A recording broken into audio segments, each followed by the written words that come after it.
News লেভৰ বিশেষ অনুষ্ঠান সৰকাৰ কাৰলে স্বাগতম মই সৈয়দ জাৰিৰ হুছেইন আৰু মোৰ লগত আছে অসমৰ মুখ্যমন্ত্ৰী ডক্টৰ হিমন্ত বিশ্ব শৰ্মা আপোনাক স্বাগতম জনাইছো নিৰ্বাচনলৈ মাজত মাত্ৰ ৮-৯টা দিন বাকি আছে আৰু হয়তো ৭টা মান দিন বাকি আছে প্ৰচাৰ শেষ হ'বলৈ সো এই মুহূৰ্তত নিৰ্বাচন কেনেকুৱা ধৰণৰ আপুনি ছবি এটা দেখি আছে মই ভাবো যে যোৱা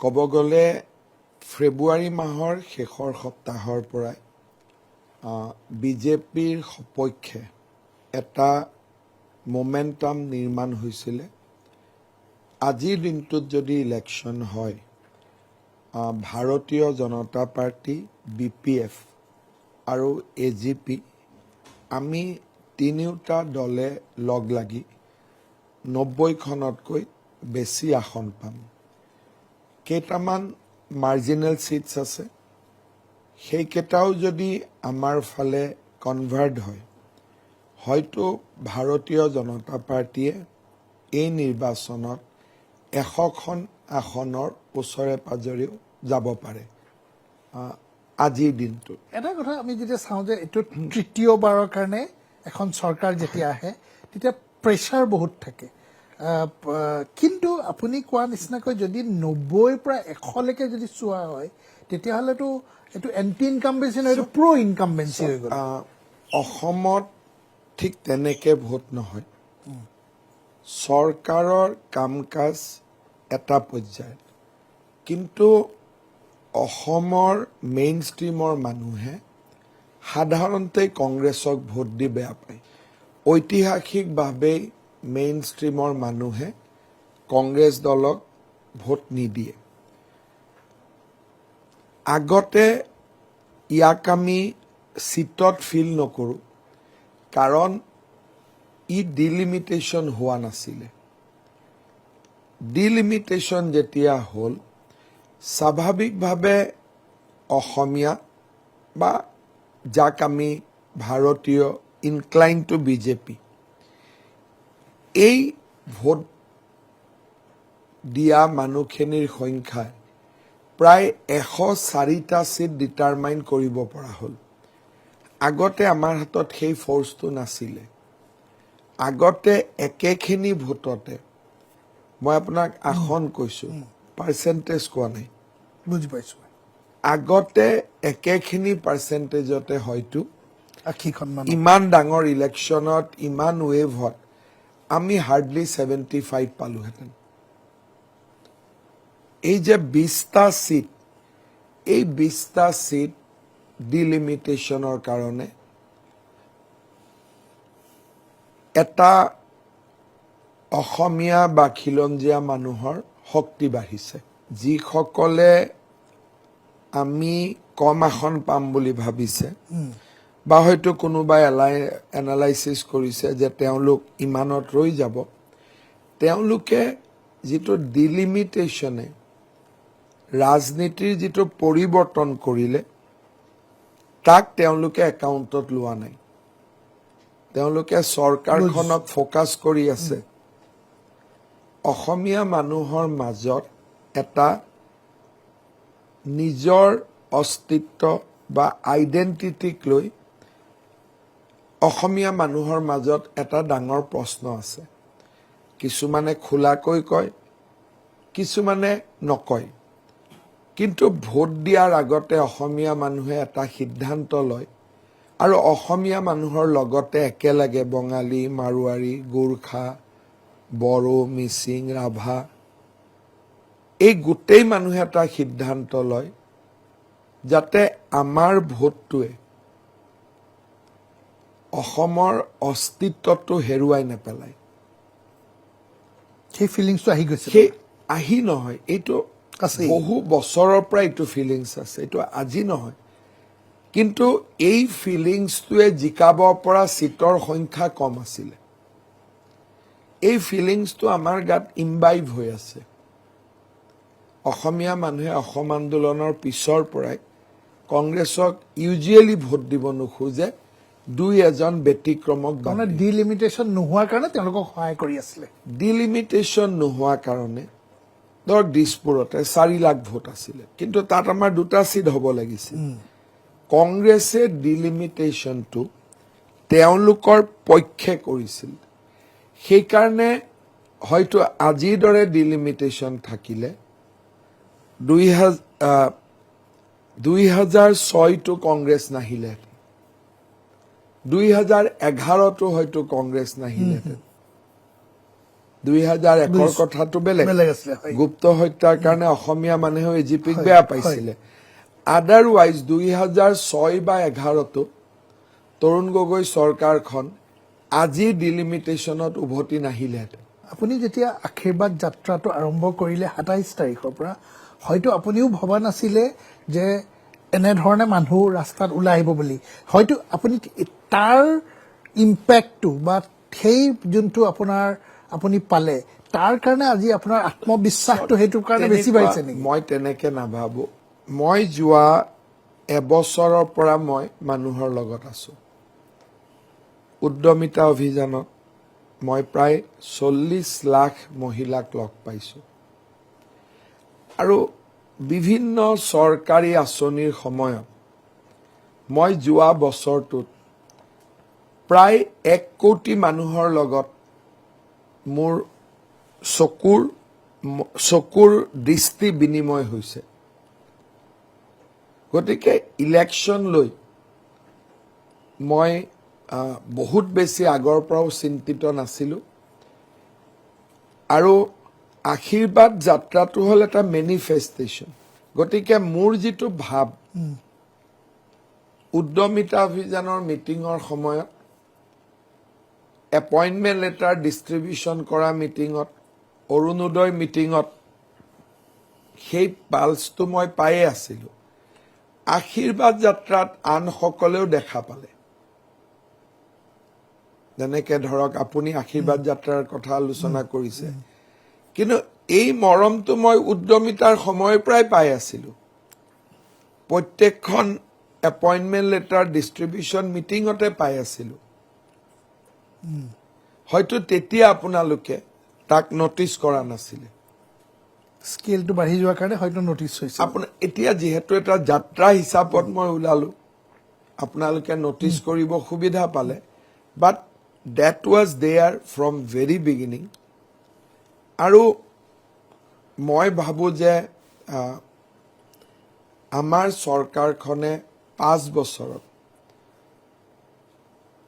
আমি এন্টি ইনকামবেন্সি কেতিয়াও ফেচ কৰা নাই কাৰণ 11খন আসন আমি লোকসভাত জিকিছো 96টা সিটত আমি বিধানসভাত লিড পাইছো ডিউৰিং লোকসভা পঞ্চায়ত জিকিছো মিউনিচিপালিটি জিকিছো 5 বছৰত মই নাভাবো যে মানুহে আমাৰ ওপৰত কিবা কাৰণত বহুত খং কৰিছে এতিয়া ধৰক বহুতে ক'ব বিচাৰে যে অৰুণোদয় এতিয়া আজি আপোনালোকৰ যি মেনিফেষ্টো তাতো আপোনালোকে 12,500 পৰা 3,000 টকালৈ বৃদ্ধি পোৱাৰ কথা ক'লে বিশেষকৈ মহিলা উদ্যমিতা আঁচনি কওক বা অৰুণোদয় কওক মহিলা তাৰপিছত যদি আমি কওঁ যে যোনটো সেগমেন্ট 20ৰ পৰা 25 বা 30 যিসকল ল'ৰা ছোৱালীয়ে চাকৰি পালে বা ট্ৰিপল এৰ বেনিফিচিয়াৰী সো আপুনি ভাবে নেকি যে এই ইলেকশ্যনটো এইবাৰ মহিলা আৰু এই নৱপ্ৰজন্মৰ ল'ৰা ছোৱালীখিনিয়েই জিকাই দিব নে তেনেকুৱা কথা হয় নে নহয় মই পুনৰবাৰ ভাবো যে আমাৰ আমি অসমত এটা ফেমিলি কনসেপ্টক বিলিভ কৰো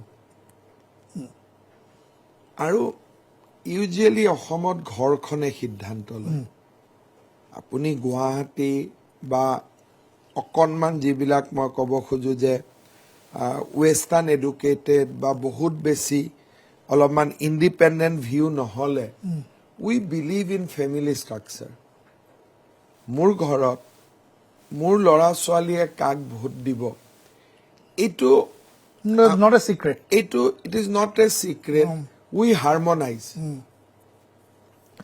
যে এইটো কেতিয়াও না ভাবিব যে মহিলা গৰাকীয়ে মোক ভোট দিব আৰু পুৰুষ গৰাকীয়ে কংগ্ৰেছক দিব অসমত হেতু ইউজুৱেলি নহয় মই উদাহৰণ দিছো আশীৰ্বাদ যাত্ৰাত বহু পিতৃয়ে মোক লগ কৰিছে যে মোৰ ল'ৰাই চাকৰি পাইছে, আমি আপোনাক ভোট দিম। ল'ৰাজনে চাকৰি পাই ভোট দিয়া নহয়, ল'ৰাজনে চাকৰি পোৱা কাৰণে তেওঁৰ দেউতাক, মাক, খুৰাক, পেহাক, পেহীয়েক, মামাক, মামীয়েক, আমি উই ৰিপ্ৰেজেণ্ট এ বিগাৰ ফেমিলি ভেলু। আজি হিমন্ত বিশ্ব শৰ্মা অকলে নহয়, মোৰ লগত মোৰ দুইজন দাদা থাকিব, মোৰ ভাইটি থাকিব, বোৱাৰী, সৰু বোৱাৰী, ডাঙৰ বোৱাৰী, মা, মাৰ ভায়েক। আজি হিমন্ত বিশ্ব শৰ্মাই যদি এটা চাকৰি পায়, 300 মানুহ মোৰ লগত ইনভলভ হৈ আছে, কাৰণ মোৰ 5টা দাদা ভাই আৰু কাৰোবাৰ 2জন দাদা ভায়েক। চ' এটা পজিটিভ নিউজৰ লগত এটা ফেমিলি 150 পৰা 200 মানুহ জড়িত হৈ থাকে। মই আপোনাক এটা কথা কম, অসম বা ভাৰতত জেন-জি মুভমেণ্ট কিয় হ'ব নোৱাৰে? নেপাল বা আন ৱেষ্টাৰ্ণ কাণ্ট্ৰিত ফেমিলি নাই। আমাৰ ইয়াত হোষ্টেলৰ ল'ৰাজন যদি আজি ৰাতিপুৱা ওলাই গৈছে আৰু দেউতাকে যদি ভাবে এইটো ওলাই যোৱাটো ঠিক হোৱা নাই, ৰাতিপুৱাই দেউতাকে যদি মোবাইলত ফোন কৰে, বাবা তই কাপোৰ কানি লৈ ঘৰত গুচি আহ, মই ভাল পোৱা নাই তোক, ইমিডিয়েটলি ল'ৰাই মানি ল'ব। আমাৰ ইয়াত জেন-জি মুভমেণ্ট নহয়, আমাৰ ইয়াত মুভমেণ্ট হলে ৰাইজৰ আন্দোলন হ'ব। আজি আপোনাৰ ল'ৰাই, মই ধৰি ললো, কৰবাত যদি আন্দোলনত যায়, ৰাতিপুৱা যদি মাকে সেইটোক এপ্ৰুভ নকৰে, মাকে যদি ল'ৰাটোক টান কৰি ফোন কৰে, ল'ৰাটোৱেতো গুচি আহিব। সেইকাৰণে আমাৰ ইয়াত জেন-জি মুভমেণ্ট নহয়, আমাৰ ইয়াত মুভমেণ্ট হলে তাত দেউতাকৰো সমৰ্থন থাকিব, মাকৰো সমৰ্থন থাকিব, ল'ৰা ছোৱালীৰো সমৰ্থন থাকিব।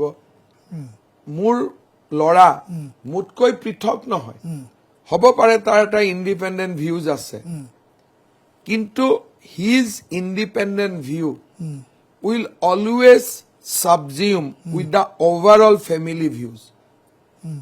তাৰ দাদাকৰ ভিউ থাকিব, ভনীয়েকৰ ভিউ থাকিব, বায়েকৰ ভিউ থাকিব, মাক দেউতাকৰ ভিউ থাকিব, আৰু এটা শব্দ, তই এইবিলাক কৰি আছ, মায়ে গোটেই ৰাতিটো কান্দি আছে। That's all. মেটাৰ এণ্ডছ। যদি দেউতাকে ফোন কৰি কয় যে বাবা তই ভাল কামত লাগি আছ, লাগ, তেতিয়া বেলেগ। অসম আন্দোলনটো তেনেকুৱা আন্দোলন আছিলে।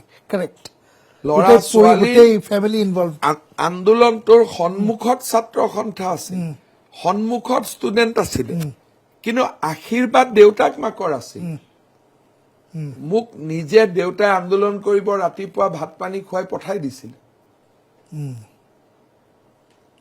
সেইকাৰণে অসমৰ সামাজিক বিন্যাস, আমাৰ মানুহৰ জীৱন যদি আমি সূক্ষ্মভাৱে নাজানো, নেপাল আৰু বাংলাদেশৰ লগত তুলনা অসমত নহয়।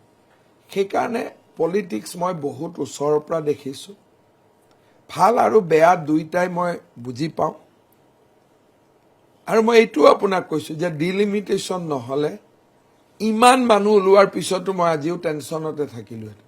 মোৰ জানিবলৈ মন যায়, আমি যেতিয়া ভিজুৱেল দেখিছিলো আশীৰ্বাদ যাত্ৰাত, আপুনি গোটেই দিনটোৱে প্ৰায় 12 ঘণ্টা 14 ঘণ্টালৈকে, তাত কেনেকুৱা ধৰণৰ মানে ইণ্টাৰেষ্টিং, আমিতো টিভিতে দেখো, it is a very mix feeling. কেনেকুৱা ধৰণৰ ঘটনা আপুনি?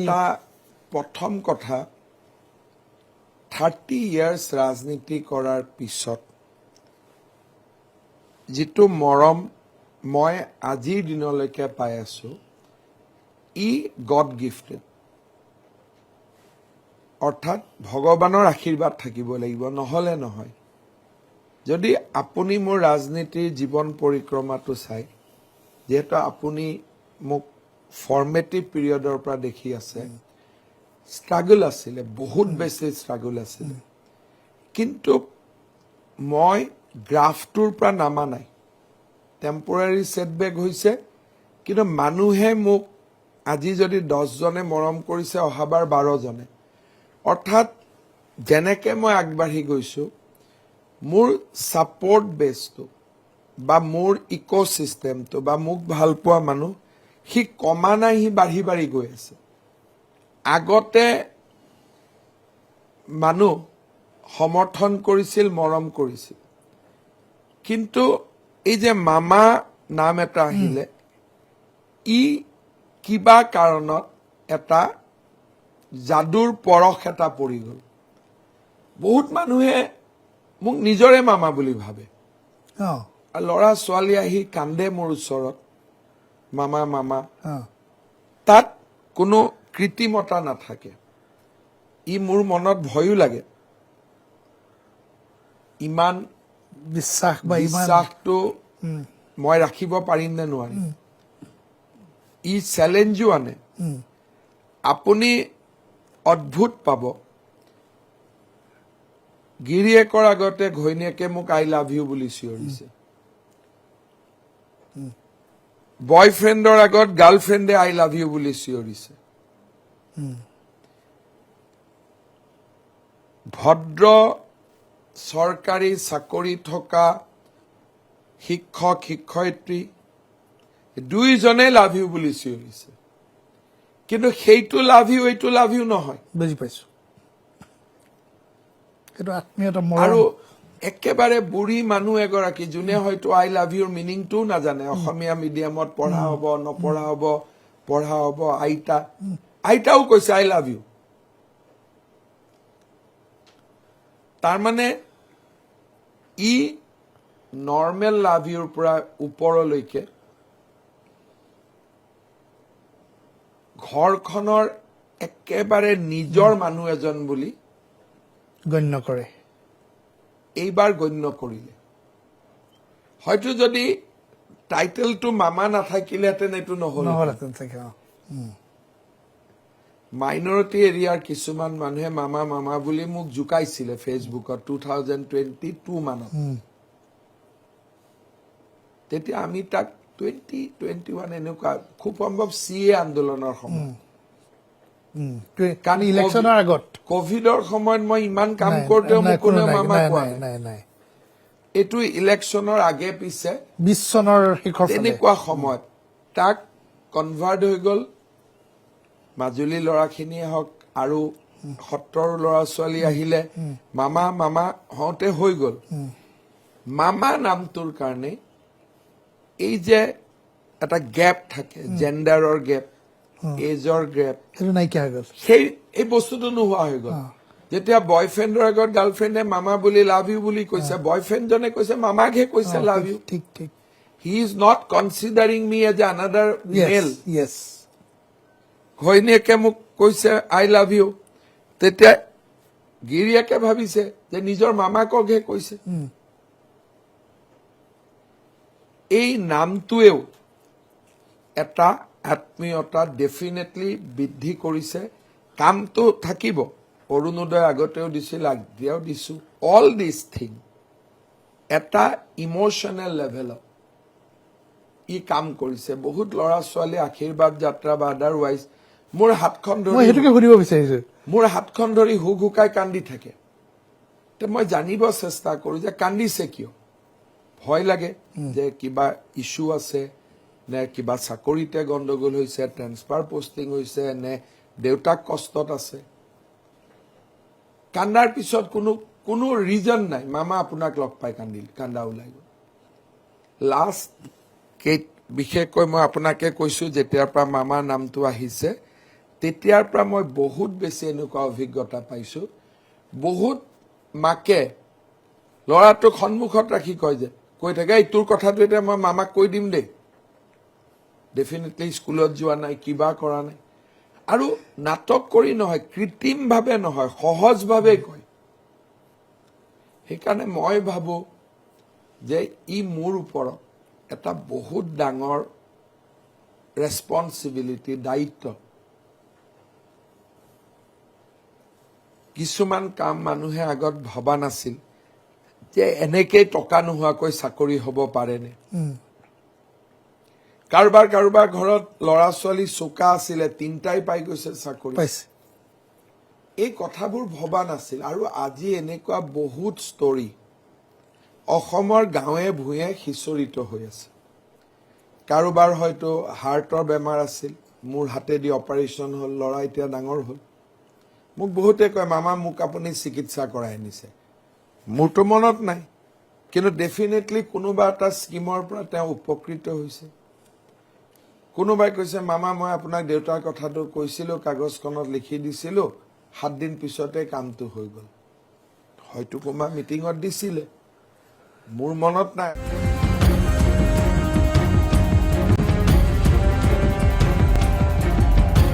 এতিয়া নিৰ্বাচনৰ সময়ত আমি যদি চাওঁ কংগ্ৰেছ, এতিয়া আজিৰ কংগ্ৰেছৰ লিডাৰশ্বিপ আপুনি কেনেধৰণে, যিহেতু আপুনি চাওক, মই যেতিয়া কংগ্ৰেছ এৰি আহিছিলোঁ, কংগ্ৰেছত সেই সময়ত মই ক'ব নালাগে, কিন্তু তথাপিতো প্ৰয়াত তৰুণ গগৈৰ 2010 চনলৈকে তেওঁ এটা লেভেলত ইণ্টাৰেষ্ট আছিল, এটা লেভেলত তেওঁ ডিছইণ্টাৰেষ্টেড আছিলে। কামবোৰ প্ৰদ্যুৎ বৰদলৈকো দিলে, ৰিপুণ বৰাকো দিলে, মোকো দিলে। তেওঁ মাইক্ৰ' মেনেজ নকৰিছিল। He always believe at a macro' level, যে মই পলিচি ছেট কৰি দিম, ইহঁতে কৰিব। আৰু Assam Congress was full with second level leadership. Tarun গগৈৰ পিছত কোন, এখন ডাঙৰ লিষ্ট আছিলে। আপুনি প্ৰদ্যুৎ বৰদলৈৰ পৰা, ৰিপুণ বৰাৰ পৰা, মোলৈকে, অঞ্জন দত্তলৈকে আপুনি 10জন গন্তি কৰিব পৰা আছিলে। ভুৱনেশ্বৰ কলিতালৈকে, পৱন সিং ঘাটোৱাৰলৈকে, there was 10 leaders. Entry of Gaurav Gogoi, Tarun গগৈয়ে এটা বেছিক চিষ্টেমত কম্প্ৰমাইজ কৰিবলগীয়া হ'ল, যে মোৰ ল'ৰাক যেতিয়া মই আগুৱাই আনিলোঁ, ভূমিধৰ বৰ্মনৰ ল'ৰাকো তেওঁ একচেপ্ট কৰিবলগীয়া হ'ল, পৱন সিং ঘাটোৱাৰ ল'ৰাকো তেওঁ একচেপ্ট কৰিবলগীয়া হ'ল। চ' তেওঁৰ যিটো প্ৰিন্সিপল ষ্টেণ্ড আছিল,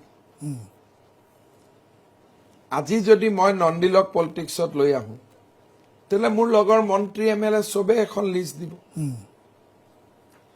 চ' মই ভাবোঁ যে এই সিদ্ধান্তটোৱে আমাৰ যিটো এটা টিম ৱৰ্ক আছিলে, সেইটো ভাঙি দিলে। সেইটো ভাঙি দিলে।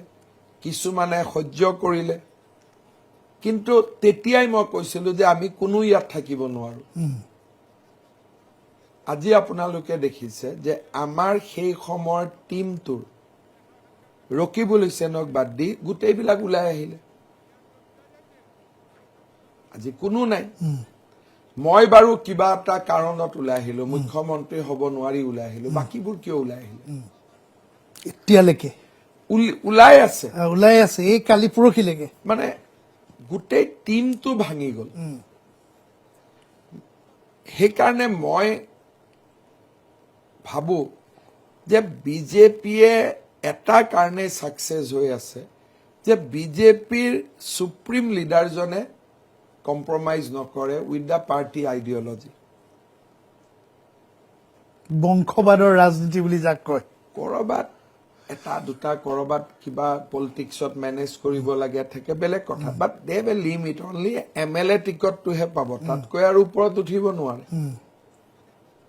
কোনো মুখ্যমন্ত্ৰী বা প্ৰধানমন্ত্ৰী বিজেপিয়ে এই পাৰ্টটো ক্লিন কৰি ৰাখিছে। সেইকাৰণে বিজেপি টিমটো ভাঙা নাই।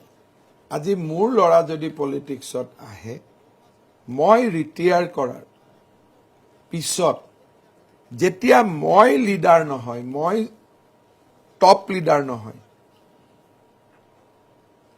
তেতিয়া যেতিয়া সোমাব বাকীবিলাকে ফিল নকৰে। এতিয়াই যদি সোমাই যায়, মুখ্যমন্ত্ৰীৰ ঘৰৰ পৰাই, যেনেকে হিতেশ্বৰ শইকীয়াৰ দিনত দেৱব্ৰত শইকীয়াই তেওঁৰ গোটেই ৰাজনীতিটো CMৰ ঘৰৰ পৰাই চলাইছিলে। এই ক্ৰাইচিছটো তেতিয়াও আহিছিলে। তেতিয়া কিন্তু তৰুণ গগৈয়ে হিতেশ্বৰ শইকীয়াক সমালোচনা কৰিছিল যে ল'ৰাটোক CMৰ ঘৰৰ পৰা ৰাজনীতি কৰিব দিব নালাগে। আপুনি পুৰণা হিৰণ্য বৰাহঁত এতিয়াও জীয়াই আছে, তেখেতে গম পাব। যেতিয়া দেৱব্ৰত শইকীয়া বা জিন্টুৱে মুখ্যমন্ত্ৰীৰ ঘৰৰ পৰা গোটেই পলিটিক্সটো কৰিছিলে, যুৱ কংগ্ৰেছৰ পৰা আৰম্ভ কৰি গোটেইটো কেপচাৰ কৰি লৈছিলে তেতিয়া তৰুণ গগৈ প্ৰথম মানুহ আছিল যোনে এইটো সমালোচনা কৰিছিল আৰু তেতিয়া তৰুণ গগৈক মই পিছত সুধিছিলো যে আপুনি কিয় অপোজ কৰিছিলে বোলে মোৰ ল'ৰা ছোৱালীটো ৰাজনীতিত নাহে এতিয়া নাছিলে কাৰণে কৈছিল তেওঁ 2001ৰ পৰা 2010 লৈকে ভবা নাছিলে তেওঁ কেতিয়াও এইটো তেওঁ নিজৰ মনত ভবা নাছিল যেতিয়া তেওঁৰ মুম্বাইত হাৰ্ট সাৰ্জাৰী হয় তাৰ পিছৰ পৰা তেওঁৰ মাইণ্ডত এই পৰিৱৰ্তনটো আহিছিলে এতিয়া আজি আমি যদি চাওঁ কংগ্ৰেছক কোনো ধৰণৰ যেন এজেণ্ডা যেন নাই এনেকুৱা যেন কৰবাত কংগ্ৰেছত এতিয়া কোন আছে আপুনি যদি ফৰে আৰ্গুমেণ্ট চেক ৰিপুন বৰাক যদি বাদ দি দিয়ে কংগ্ৰেছৰ আজি গোটেই লেণ্ডস্কেপটোত হিন্দু নেতা কোন আছে এতিয়া তেওঁলোকে চেষ্টা কৰিছে যে একেবাৰে নতুন ল'ৰা কিছুমানক MLA টিকট দি তেওঁলোকে এটা নতুন লিডাৰশ্বিপ এটা বনাব চেষ্টা কৰিছে পাৰে নোৱাৰে হ'ব নহ'ব মই নকওঁ তেওঁলোকৰ পাৰফৰ্মেন্স কাৰণ যিবিলাক ল'ৰা তেওঁলোকে নতুন জেনেৰেশ্যন বুলি আনিছে আপোনাক যদি মই লিষ্ট এখন দিওঁ পৱন সিং ঘাটৰৰ ল'ৰা পংকজ বৰাৰ ল'ৰা ভূমিধৰ বৰ্মনৰ ল'ৰা নজৰুল ইছলামৰ ল'ৰা হিতেশ্বৰ শইকীয়াৰ ল'ৰা চ' এইখন বহুত ডাঙৰ লিষ্ট মতিউৰ ৰহমান মণ্ডলৰ ল'ৰা এই লিষ্টখন ৰকিবুল হুছেইনৰ ল'ৰা এতিয়া গৌৰৱ গগৈয়ে ভাবে যে মোৰ নতুন লিডাৰশ্বিপ মানে দেউতাকৰ ল'ৰাবিলাক মোৰ পাপাৰ লগত কাম কৰা মানুহৰ সন্তানবিলাক এতিয়া মানুহে সেইটো লিডাৰশ্বিপ একচেপ্ট কৰিব নাই মই নাজানো কিন্তু যেটো অৰ্গেনিক লিডাৰশ্বিপ আছিলে সেই অৰ্গেনিক লিডাৰশ্বিপটো এতিয়া কংগ্ৰেছৰ পৰা নোহোৱা হৈ গ'ল 2029 চনত যদি নকওঁ ডেফিনেটলি নোৱাৰে 29ৰ লোকসভা ইলেকশ্যনত যদি কংগ্ৰেছ হাৰে তেতিয়ালে অসমত 100 জনৰ 95 জন কংগ্ৰেছৰ সদস্য ধৰ্মীয় সংখ্যালঘু লোক হ'ব 5 জন হিন্দু থাকিব এই বাপেকৰ পুতেকবিলাক এতিয়া আপুনি ভাবে নেকি যে আমি এই নিৰ্বাচনৰ সময়তে তেওঁলোকৰ দুজন ডাঙৰ লিডাৰ ভূপেন বৰা প্ৰদ্যুৎ বৰদলৈ সেই ভূপেন বৰা প্ৰদ্যুৎ বৰদলৈক আপুনি আমাৰ তাত জইন কৰাৰ কাৰণে দেখিছে কিন্তু 2021ত কণ্টেষ্ট কৰা মানুহবিলাকৰ লিষ্টখন উলিয়াই লওক কোনেওতো নাই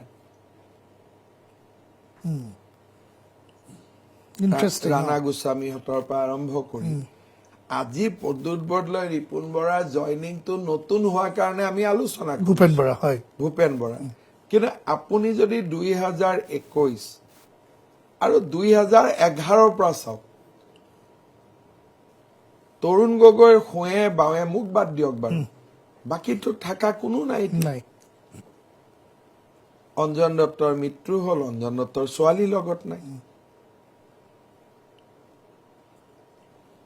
কোনোৱেও নাই ইণ্টাৰেষ্টিং এইটো আপুনি প্ৰদ্যুৎ বৰদলৈ আৰু ভূপেন বৰাটোতো মইতো কওঁ যে তেওঁলোকে বহুত সহ্য কৰিলে ঠেকা খাই খাই খাই খাই লাষ্টত হয়তো আৰু ডেড পাই গ'ল কিন্তু 2021ত যিবিলাকে ভাল ভাল ভোট পাইছিলে বসন্ত দাস কওক শশী দাস কওক কমলাক্ষ পুৰকায়স্থ কওক ৰাণা গোস্বামী অকণমান ভোটত হাৰিছিলে এইবিলাকৰ দেউতাক মাক নাই সেলফ মেড তাৰমানে যোনটো এতিয়া ধৰক ভূপেন বৰাহাতে কৈছে যে এতিয়া কংগ্ৰেছ চলাই গৌৰৱ গগৈ আৰু ৰকিবুল হুছেইন এই কথাটো মানে মই ওলোটাই কৈ কম আৰুনো চলাব কোন আছে কোন তাতে এতিয়া ভূপেন বৰাই কৈ থাকে যে কংগ্ৰেছ গৌৰৱ গগৈ আৰু ৰকিবুল হুছেইনে চলায় এতিয়া চলাব কোন তাতে আৰু কোন আছে তেওঁলোকে চলাব লাগিব এইটোতো মই সেইকাৰণে এইটো ষ্টেটমেণ্ট নিদিওঁ কাৰণ আনচাৰ ইজ অবভিয়াছ যদি কোনোৱেই নাই গৌৰৱ গগৈটো কংগ্ৰেছ এৰিব এবাৰ যদি নিৰ্বাচনটোত আমি চাওঁ আজি যদি উজনিত চাওঁ লিডাৰ্ছবিলাকে যোনবিলাক কেণ্ডিডেট আছে তেওঁলোকে কিন্তু কোনো কেম্পেইনিং কৰিবলৈ যোৱা নাই গৌৰৱ গগৈ যদি যাব যাব কোন অঁ এতিয়া ৰকিবুল হুছেইন যাব নোৱাৰে নোৱাৰে আৰু গৌৰৱ গগৈ গলে তেওঁ নিজেই বহুত প্ৰশ্ন লগত লৈ যায় কাৰেক্ট এতিয়া তেওঁ এটা নতুন শব্দ বনাই ললে নতুন বৰ অসম উজনিৰ মানুহেতো একচেপ্ট নকৰে উজনিৰ মানুহে জানে যে চুকাফাই বৰ অসম কৰিছিল এইটোতো আপুনি সৰুৰ পৰাই পঢ়ি আহিছে ঠিকে বৰ অসম নামটো ওলালে চাউলুং চুকাফা আৰু আধ্যাত্মিকভাৱে বৰ অসম নামটো ওলালে শংকৰদেৱ শংকৰদেৱ এতিয়া গৌৰৱ গগৈয়ে যেতিয়া নতুন বৰ অসম বুলি কব প্ৰথম প্ৰশ্নটো আহোম মানুহখিনিৰ মনত আহিব দ্বিতীয় প্ৰশ্ন চুতীয়া মানুহখিনিৰ মনত আহিব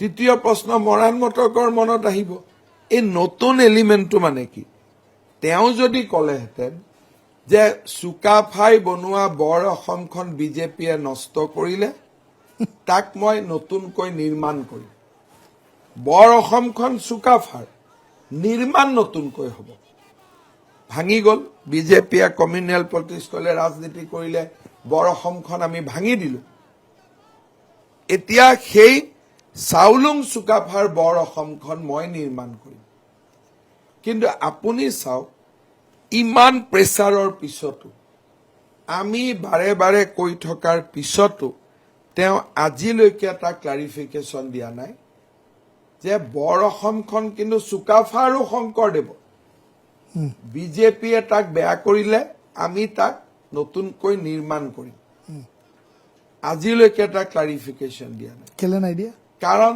তেওঁ ধৰি লৈছে যে নতুন বৰ অসমত বাংলাদেশী মিয়াখিনিৰ জাগা হ'ব লাগিব প্ৰথমবাৰ this is for the first time Tarun Gogoi Hiteswar Saikia ৰাজনীতি কৰিছে বাংলাদেশী মিয়াৰ ভোট লৈছে কিন্তু বৰ ঘৰত সোমাব দিয়া নাই তেওঁলোকে ভোট ল'ব লাগিব ভোট লৈছে কিন্তু এতে আৰ্ম লেংথ এই মানুহখিনিক ৰাখি থৈ দিছিল আপুনি যদি হিতেশ্বৰ শইকীয়াৰ মন্ত্ৰী সভা চাই হৰ্টিকালচাৰ ফুড প্ৰচেছিং ইয়াতকৈ ওপৰত তেওঁ যোৱা নাছিলে মাইনৰিটি ৱেল হেৰি আৰু তৰুণ গগৈয়েও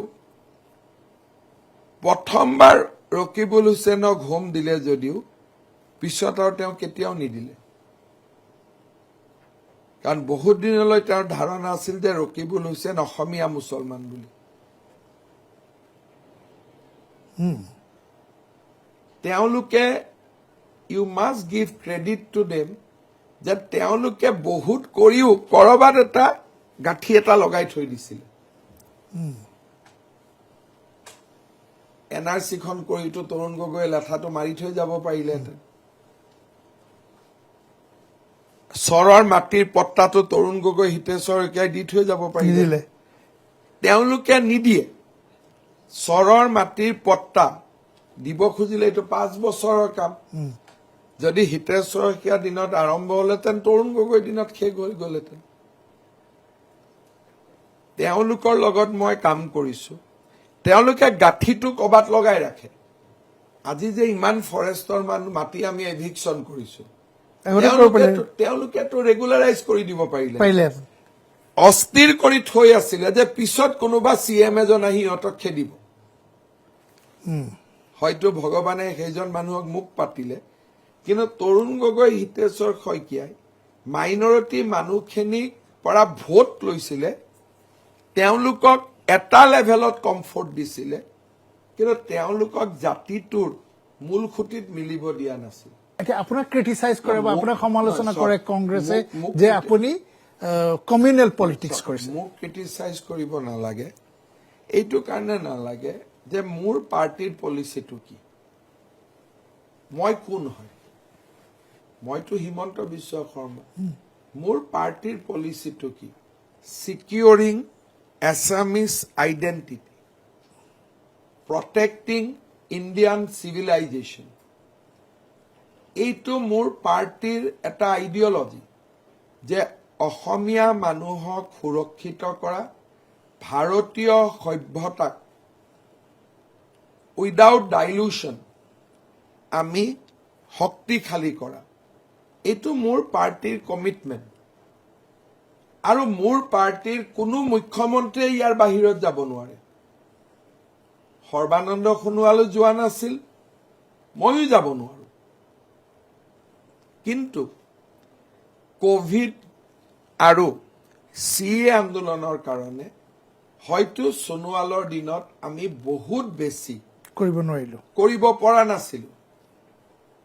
বিকজ অফ টাইম, তেওঁৰ দিনতে আমি কাজিৰঙাত উচ্ছেদ কৰি আৰম্ভ কৰিছিলো।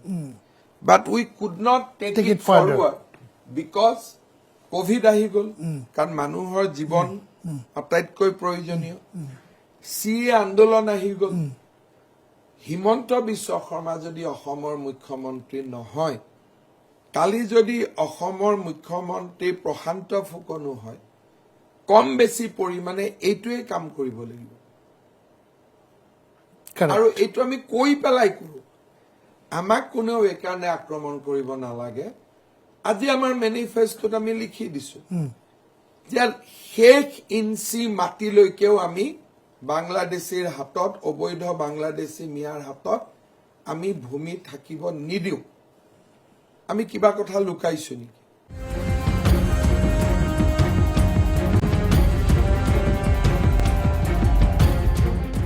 এতিয়া মই আৰু এটা কথালৈ আহোঁ। আমি যদি চাওঁ বিৰোধী ঐক্য বুলি কৈছে তেওঁলোকে ৩-৪টা।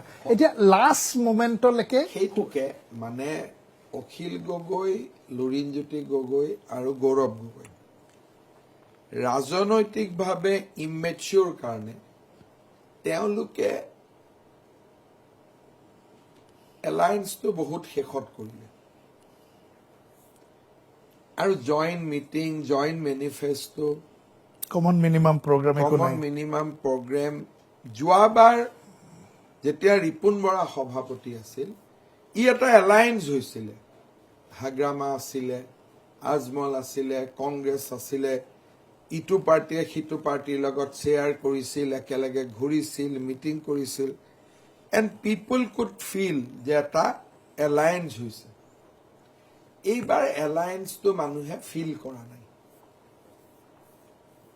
আৰু লোকেল জেগাটো কাক কোনে কিমান সমৰ্থন কৰিছে মোৰ নিজৰ ডাউট আছে।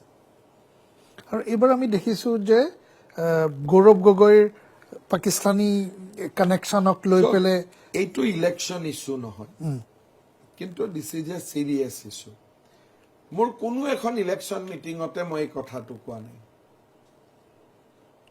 কাৰণ মানুহে ভাবিব নালাগে যে আমি গৌৰৱ গগৈক বিলো দা বেল্ট মাৰি পেলাই ইলেকশ্যন জিকিছো। কাৰেক্ট। মোৰ এইটো ইলেকশ্যন ইছ্যু নহয়, it is A issue of national security. Election হৈ গ'লে তাক মই পাৰ্চু কৰিম, কিন্তু ডিউৰিং ইলেকশ্যন এইটো মোৰ কেম্পেইন নহয়, কোনো মিটিঙতে মই কোৱা নাই।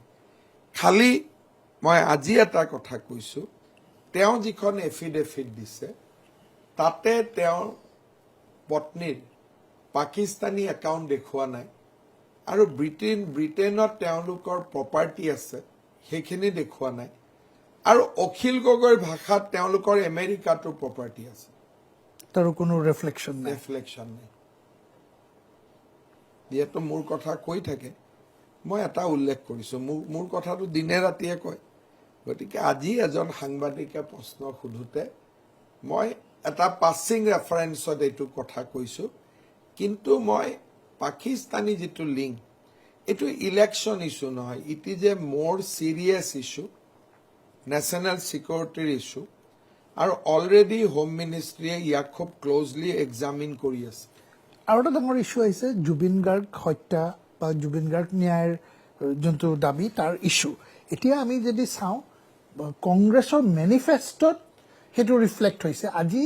আজি ফাষ্ট ট্ৰেক আদালতৰ পৰা ওলাই আহি গৰিমা গাৰ্গে কৈছে, কাকো নাম লোৱা নাই, তেখেতে কৈ দিছে মই কাকো কোনো ৰাজনীতি দলৰ নাম নোলোৱাকে মই কৈছো ৰাজনীতিকৰণ কৰিব নালাগে। সেই কথাটো আপুনিও আজি মই আপোনালোকক দুটা কথা কম।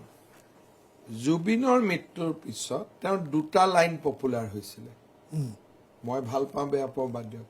পলিটিক্স নকৰিবা বন্ধু এগ্ৰি নেক্সট লাইনটো মোৰ জাতি নাই ধৰ্ম নাই এই দুটা লাইনেই বেছিকৈ চলিছিল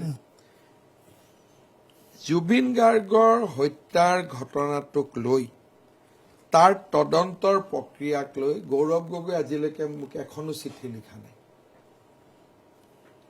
টিল নাও কংগ্ৰেছৰ সভাপতি হিচাপে গৌৰৱ গগৈ কোনো পৰামৰ্শ দি মোক আজিলৈকে এখনো চিঠি লিখা নাই মল্লিকাৰ্জুন খাৰ্গে ডিকে শিৱ কুমাৰ এওঁলোকেও মোক আজিলৈকে একো পত্ৰ লিখা নাই আৰু মই প্ৰধানমন্ত্ৰী ডাঙৰীয়াৰ অফিচত খবৰ লৈছিলো যে তাত কিবা লিখিছে নেকি কোনো কমিউনিকেশ্যন নাই সেকেন্ড কংগ্ৰেছে মোক একিউজ কৰিলে যে ফাষ্ট ট্ৰেক কোৰ্ট কিয় কৰা নাই ইতিমধ্যে ফাষ্ট ট্ৰেক কোৰ্ট হৈ গল সেই খবৰখিনিও তেওঁলোকে ৰাখা নাই কেনেকুৱা পলিটিকেল পাৰ্টি আপুনি চাব যে ফাষ্ট ট্ৰেক কোৰ্ট ইতিমধ্যে গঠন হৈ গল ইটস ফাংশনিং তেওঁলোকে খবৰটোও নাজানে তৃতীয় কংগ্ৰেছৰ এটা লিগেল সেল আছে এজন লিগেল সেলৰ অধিবক্তা ফাষ্ট ট্ৰেক কোৰ্টত থাকিব লাগে নে নালাগে কি জানি গভৰ্ণমেণ্টে ভুল কৰি আছে কি জানি মোৰ উকিলে ভুল কৰিছে কংগ্ৰেছে মোক কি ক'ব লাগিছিল যে মুখ্যমন্ত্ৰী মহোদয় অভিষেক মনু সিংভি কপিল সিবালৰ দৰে আমাৰ লগত ডাঙৰ উকিল আছে আপুনি তেনেকুৱা এজন উকিলক লওক আমি যোগাযোগ কৰি দিম this is call constructive work যিটো স্পীডত আগবাঢ়িছে কংগ্ৰেছৰ 3 মাহ হয়তো নালাগে ভাল বেয়া ভুল শুদ্ধ আমাৰ চাৰ্জশ্বিটখন যি নহওক কোৰ্টে হয়তো ৰায় এটা 3 মাহৰ বহুত আগতেই ঘোষণা কৰাৰ পৰিৱেশত আহিয়ে গ'ল কংগ্ৰেছে এইবোৰ কথা গমেই নাপায় কংগ্ৰেছে নাজানেই যে আমি কিমান আগুৱাই গ'লো সেইকাৰণে মই ভাবো যে কংগ্ৰেছে ইলেকশ্যন মেনিফেষ্টোত জুবিনক আনি এটা বহুত ডাঙৰ পাপ কাম কৰিছে আপুনি ভাবে নেকি যে এইটোৱে তেওঁলোকক কিবা লাভ কৰিব এইটোৱে লাভ একো নকৰে তেওঁলোকে কি কৰিছে বিশেষকৈ গুৱাহাটীৰ পৰা ওলোৱা এটা টেলিভিছন চেনেল আৰু কংগ্ৰেছৰ কিছুমান ল'ৰা ছোৱালী মই যেতিয়া কোনোবা মিটিঙত যাওঁ এজনে ক'ব জুবিনক ন্যায় দিয়ক আৰু এজনে এইটো কেমেৰা কৰি থাকে প্ৰথম কেইদিন মই ধৰিব পৰা নাছিলো ল'ৰাজনে কেমেৰা কিয় কৰে সি মোবাইলটো এৰি নিদিয়ে গৈ থাকে যি হওক কিন্তু মোবাইলটো এৰি নিদিয়ে এনেকে মোবাইলটো ধৰি থাকে পিছত এজনে মোক ক'লে ছাৰ এইটো ৰিল বনাবৰ কাৰণে মোবাইলটো ধৰি আছে তাৰমানে জুবিনৰ প্ৰতি মৰম নাই ৰিল বনিব লাগে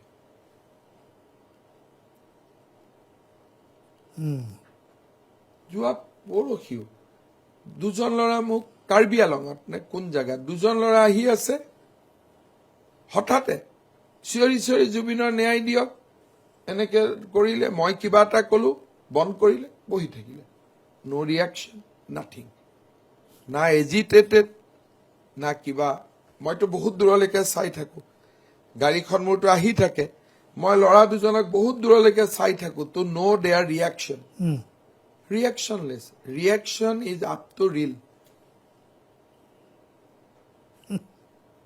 আপুনি মোক কৈছিল না যে আপুনি আশীৰ্বাদ যাত্ৰাত কি দেখিলে এইবিলাকো দেখিছে আৰু কিছুমান জেনুইন ল'ৰা ছোৱালীও আহে কোনেও নোকোৱাকৈ চুপচাপ মোৰ ওচৰত আহে মামা জুবিনৰ ন্যায়টো কিমান আগবাঢ়িছে মই বোলো মা চিন্তা নকৰিবা কোৰ্টত আগবাঢ়িছে হ'ব মামা গুচি গ'ল হাতত কিন্তু মোবাইলটো নাই সেইবিলাক জেনুইন কিছুমানে প্ৰচেছনটো শেষ হ'ল গামোচাত 4-5টা লৰাই লিখিলে প্ৰতিদিনে ভিডিঅ' বনালে কাম হৈ গ'ল না আগ না পিছ আৰু অখিল গগৈটো কিমান ডাঙৰ হেৰি এতিয়া ধৰক এই শিৱসাগৰ চিটটোক লৈ পেলাই অখিল গগৈৰ বেলেঞ্চ নাই অখিল গগৈৰ লগততো মই ধৰক এই যোৱা 5 দিন আগলৈকেও কথা পাতি আছো এনে কথা পাতো কোনো সিরিয়াস কথা নহয় মই মানুহটোক ষ্টাডি কৰি থাকো সাইকোলজিটো কালি পৰখি ক'লে গৌৰৱ আটাইতকৈ অহংকাৰী পিছত ক'লে গৌৰৱক মুখ্যমন্ত্ৰী পাতিম অহংকাৰী মানুহজনক তুমি কেনেকে মুখ্যমন্ত্ৰী পাতিবা 2 দিন আগলৈকে ক'লে যে গৌৰৱ গগৈ অহংকাৰী ক'লে নে নাই কৈছে 2 দিন পিছত ক'লে যে গৌৰৱ গগৈ মুখ্যমন্ত্ৰী হ'ব এতিয়া মই যদি খুদু অহংকাৰী মানুহজন কেনেকে মুখ্যমন্ত্ৰী হ'ব মইতো কোৱা নাই তেওঁ এটা কেছ ষ্টাডি হয় এটা স্প্লিট পাৰ্সনেলিটি কেতিয়া কি কয় কেতিয়া কয় তেওঁৰ মই শত্ৰু মোৰ লগত কিয় ফোনত কথা পাতি থাকিব লাগে মোৰ লগতো তেওঁৰ কোনো আইডিঅলজিক্যাল লিংক নাই মোৰ লৰা ছোৱালী ঘৈনী সবকে দুপাৰ পিটা গালি পাৰে ৰাতি ফোন কৰি দাদা খবৰ কেনেকুৱা কি কম হাঁহি মেনে কান্দিম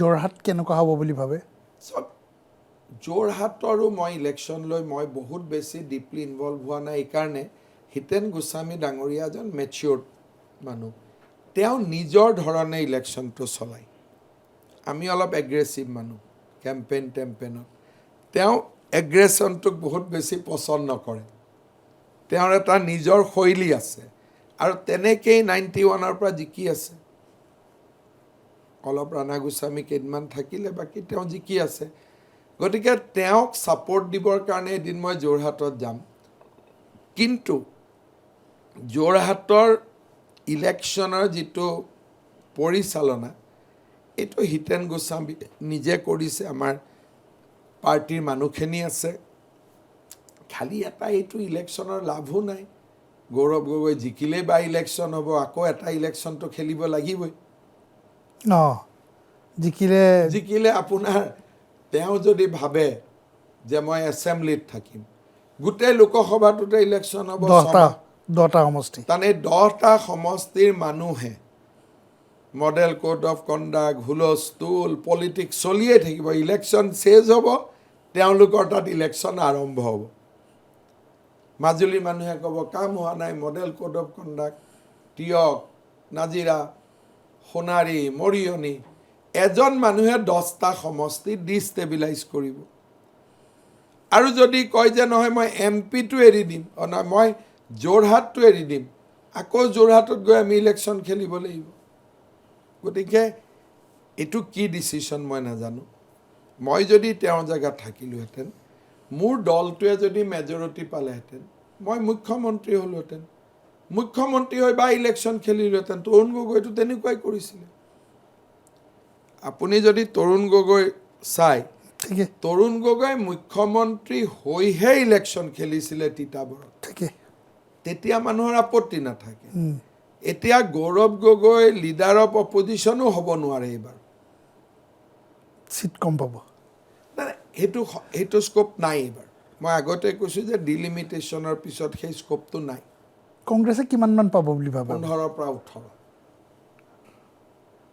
AIDF-ও কেইটামান পাব AIDF-ৰ অকণমান তেওঁলোক নাছিলে লোকসভাত ওলাই গৈছিলে কিন্তু কংগ্ৰেছে টিকট দিয়াত ভুল কৰিলে কাৰণে তেওঁলোক 6-7টা সমষ্টিত ৰিভাইভেল হৈছে OAC আহাৰ পিছত কি পৰিৱেশ হয় মই নাজানো কিন্তু কংগ্ৰেছে যি 30টা আসন পাব লাগিছিল তাৰ 5টামান তেওঁলোকে ৰাইজৰ দল আৰু লুৰিণজ্যোতি গগৈক এৰি দিলে জিকাছিল থাকিলে 25টা 25টাৰ 6-7টা 5টা আজমলে লৈ যাব গতিকে কংগ্ৰেছে বাই চইচ নিজেই 20ৰ তললৈকে যাবৰ কাৰণে তেওঁলোকে নিজেই মানি লৈছে নহ'লে ধিঙৰ দৰে চিট বিন্নাকান্দিৰ দৰে চিট দলগাঁও কোনো পাৰ্টি এৰি নিদিয়ে আমিয়ে এজিপিক এৰি দিয়া নাই এজিপিয়ে ক'লে মই জালুকবাৰীটো এৰি দিম নেকি এজিপিয়ে ক'লে মই নলবাৰীটো এৰি দিম নেকি চ' এইবাৰ কংগ্ৰেছে নাৰ্ভাছ হৈ কাম কৰিছে আৰু মই বেছিকেলি গৌৰৱ গগৈ এছেম্বলিত আহিলে মোৰো প্ৰশ্নবিলাকৰ উত্তৰ মই পাই যাম। বাট আপোনাৰ কি মনে হয় যে তেওঁ যদি যোৰহাট চিটটো যদি ছাপ'জিং জিকে চৰকাৰখন নাহে তেওঁ কোনটো চইচ ল'ব এৰা অবভিয়াছলিতো তেওঁ দিল্লীতে থাকিব, ক'ত আৰু আমাৰ সন্মুখলৈকে যোৰহাটটো এৰি দিব যোৰহাটটো লগে লগে এৰি দিব। ক'ত আৰু যোৰহাটৰ মানুহৰ তেওঁ আহি কাৰণে আৰু ক'ত পীযুষ জয়ন্তৰ লগত তৰ্কাতৰ্কি কৰি ক'ত থাকিবগৈ তাতে। তাৰমানে ৰূপজ্যোতি কুৰ্মী এই এছেম্বলিটো এইবিলাকৰ লগতে তৰ্কাতৰ্কি কৰিব লাগিব। আপোনাৰ যদি কথাটো যদি আমি মানো যে 90+ হ'ব তেতিয়াহ'লে চৰকাৰ বিজেপিৰ হ'ব আৰু সেই পৰিপ্ৰেক্ষিতত যোৰহাটে চাওক, প্ৰথম মই ক'ম যে যোৰহাটত হিতেন গোস্বামী জিকিব নে গৌৰৱ গগৈ জিকিব, আপুনি যোৰহাটৰ মানুহ, আপুনি ভাল কৰি জানিব। মোৰ কোনো আইডিয়া নাই আৰু মই বহুত বেছি খবৰো লৈ থকা নাই, কিন্তু মই ভাবোঁ যে হিতেন গোস্বামী জিকিব। যদি হাইপথেটিকেল আপুনি ধৰি ল'লে গৌৰৱ গগৈ জিকিব, তেতিয়াহ'লে যোৰহাটত বাই ইলেকশ্যন হ'ব, লোকসভাত নহয়। কাৰণ তেওঁ লোকসভাৰ কংগ্ৰেছৰ ডেপুটি লিডাৰ, ৰাহুল গান্ধীৰ ওচৰে পাঁজৰে গাটো ঘঁহাই থাকে, সেই সুযোগটো তেওঁ এৰি নিদিব। আৰু আপুনি ভাবেনে যোৰহাটৰ মানুহে সেই বস্তুটো ফেক্টৰ ইন নকৰিব? চব মই আগতে কৈছোঁ যে এই সমষ্টিটোৰ ইলেকশ্যনক লৈ মই নিজে ইনভলভ হোৱা নাই। যদি হিতেন দা নহয় বেলেগ এজন প্ৰাৰ্থী হ'লহেঁতেন হয়তো মই ডে টু ডে কথা পাতি থাকিলোহেঁতেন, কিন্তু হিতেন দাৰ অভিজ্ঞতা বা মেচিয়ৰিটি বা তেওঁ যিটো নিজৰ লাইনত কেম্পেইন কৰে, মোৰ মনত নাই যে তেওঁক মই কিবা পৰামৰ্শ দিব পৰা কিবা মোৰ হাতত কিবা নতুন কিবা এনাৰ্জি বা বিদ্যা আছে। কিন্তু যোৰহাটত মই ডেফিনেটলি কেম্পেইনৰ কাৰণে যাম।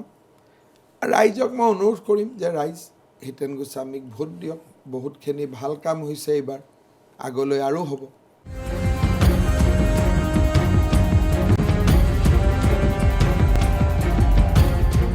চবেই প্ৰশ্ন আপোনাক সোধে, মোৰ শেষ প্ৰশ্ন, চবেই এইটো প্ৰশ্ন আপোনাক সোধে, জানিবলৈও চেষ্টা কৰে। দিনটোত আপুনি 5খন মিটিং কৰিলে, তাৰপিছত আকৌ ৰাতি ৰোড শ্ব'টো 8টা-9টামান বজালৈকে হয়।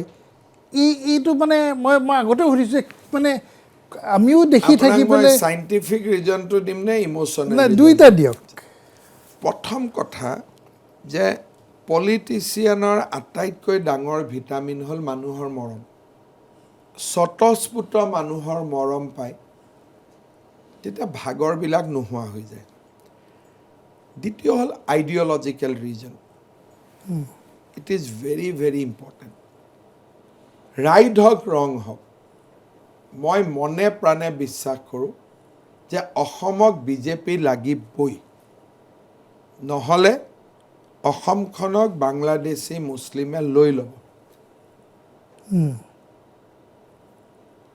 এণ্ড ডেট এইটো কথা কওঁতে কওঁতে কওঁতে কওঁতে ইট বিকাম এ আইডিঅলজিকেল কনভিকশ্যন। সেইকাৰণে মোক যদি কোনোবাই কয় তই ৰাতি 10টা, 20টা, 30টা, 100 দিন 200 দিন নোখোৱাকৈ বহি থাকিব লাগিব, মই বহি থাকিম। আমাৰ মূৰত এটা ভয় সোমাই গ'ল যে অসমখন বাংলাদেশী মিয়াই লৈ ল'ব, ইয়াক ৰখাব লাগিব যিমান দিনলৈকে পাৰোঁ। চ' ডেটছ বিকাম আনাডাৰ মটিভেশ্যন। সেইটোৱে কথা তাৰমানে ই এটা ডাঙৰ মটিভেটিং ফেক্টৰ। সেইকাৰণে মই এটা কবিতা লিখিছোঁ, হাৰিব খুজিও হাৰিব নোৱাৰোঁ।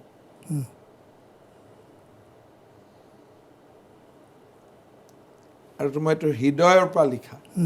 কালি পৰহি আৰু এটা লিখিছোঁ, কোনোবা এটা জেগাত মই পঢ়িম। নাম্বাৰ 3 ছাকচেছ, সফলতাই মানুহক শক্তি দিয়ে।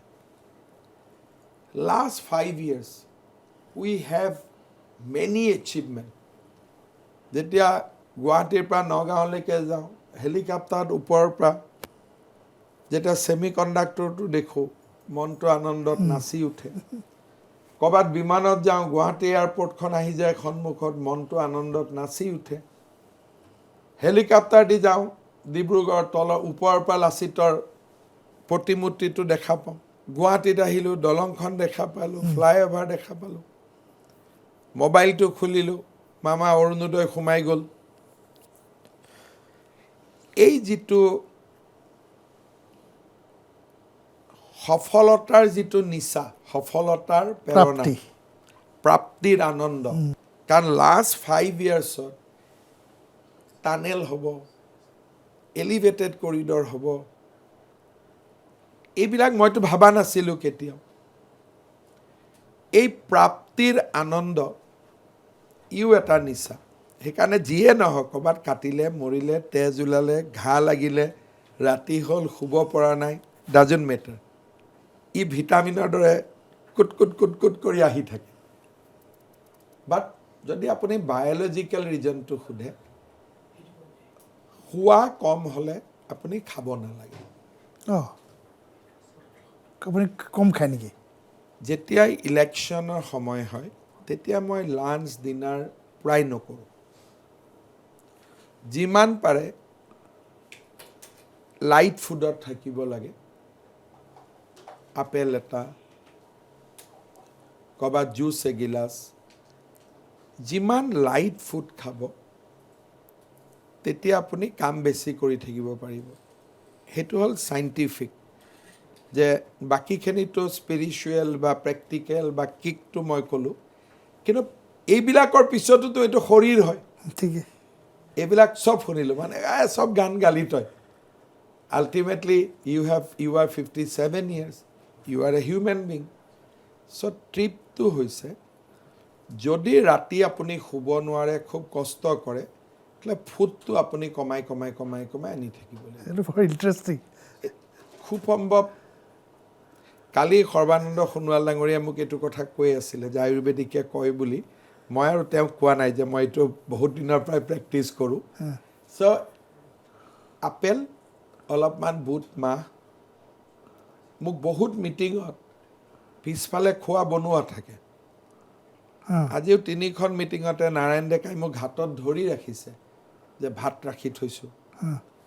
তপনে ডিমৰীয়াত ক'লে ভাত ৰাখি থৈছোঁ। চবে ভাত বনাই ৰাখি থৈ দিয়ে। ভাতটো যদি খাওঁ, গ'লোঁ আৰু। অঁ চ' আপুনি খাব নালাগিব। আপুনি পানী, ফ্ৰুটছ, আৰু জীৱনৰ কাৰণে যিটো ৰুটি এখন খালে, অকণমান দালি খাই দিলে বা আধা টুকুৰ ৰুটি খালে, ফুডটো কণ্টিনিউৱাছলি কমাই কমাই কমাই কমাই আহি থাকিব লাগিব। মদ পানী খাব নোৱাৰে, স্মক কৰিব নোৱাৰে, এইবিলাক ত্যাগ কৰিব লাগিব। আপুনিতো এনেও নাখায় বাৰু। সেইটোকে ওৱান অফ দ্য ৰিজন।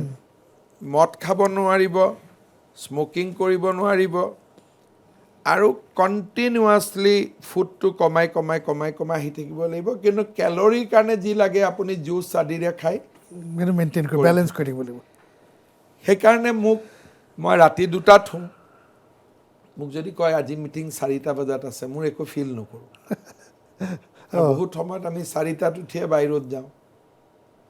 কেতিয়াবা হেলিকপ্টাৰ থাকে, কেতিয়াবা বাই ৰোড, কেতিয়াবা দৌৰ মাৰ। আপুনি কেতিয়াবা দেখিলে দেখিব, নৰ্মেল সময়ত মই নোৱাৰোঁ। কিন্তু এতিয়া হেলিকপ্টাৰখন যদি দূৰত আছে, মই দৌৰিব পাৰোঁ। 57 ইয়াৰ্ছৰ দৌৰাটো টান। নাচিবও পাৰোঁ, এখনত নাচিব পাৰে আপুনি। কিন্তু আকৌ এবাৰ মোদী চৰকাৰ 2বাৰ ইনটু 4-5 টাইমছ, ৰিদমটো কিন্তু আপুনি ভাল মিলাই কিন্তু। মানে 10 বাৰ মান নাচিব লাগিলে।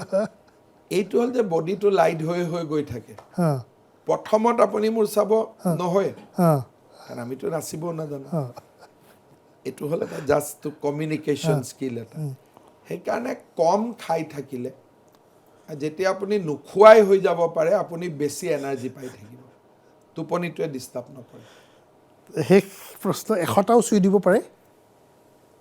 চাওক, মই ৰিয়েলিষ্টিকেলি কৈছোঁ, 96 চিটত আমি MP ইলেকশ্যনত মেজৰিটি পাইছিলোঁ। ইয়াত নাওবৈচাটো তেতিয়া আমি জিকা নাছিলোঁ, আৰু যোৰহাটৰ 9টা চিটত আমি জিকা নাছিলোঁ। এইবাৰ যদি ৰিজনেবলিও আপুনি কয় যে আমি সোণাৰী জিকিম, মাহমৰা জিকিম, ডিমৌ জিকিম, মৰিয়নি জিকিম, যদি 4টাও আমি জিকোঁ, মই তিতাবৰ, তিয়ক, যোৰহাটলৈকে যোৱাই নাই ফৰ আৰ্গুমেণ্ট, 4টাও যদি আমি জিকোঁ, লগত Naoboicha, 96 plus 5, you can go up to 101. কিন্তু AGPৰ পাৰফৰ্মেঞ্চো তেনেকুৱা হ'ব লাগিব আৰু বড়োলেণ্ডতো তেনেকৈ চিট আহিব লাগিব গতিকে মই ভাবোঁ 90 প্লাছ ইজ ৰিয়েলিষ্টিক ফিগাৰ 100 স্পৰ্শ কৰিলেও আচৰিত হ'বলগীয়া একো নাই 90 তলত আহিলে ডেফিনেটলি মই ভাবিম যে আমি আৰু অলপ ক'ৰবাত ডেফিনেটলি আমাৰ সমস্যা আছে কেণ্ডিডেট চিলেকশ্যনত ভুল হ'ল বা কোনোবা জেগাত আমাৰ কাম কৰাত ভুল হ'ল বা অৰ্গেনাইজেশ্যনেল প্ৰব্লেম আছিল উই হেভ টু ৰিথিংক কিন্তু মই ভাবোঁ যে 90 plus is a very very realistic assessment আৰু আজিৰ দিনত কেম্পেইন চাই মই নিশ্চিত যে 90ৰ ওপৰত 100ৰ ফালে ধাৱমান আপোনাক ধন্যবাদ জনাইছোঁ আজি আমাৰ বিশেষ অনুষ্ঠান চৰকাৰ কাৰৰ পৰা বিদায় লৈছোঁ শুভৰাত্ৰি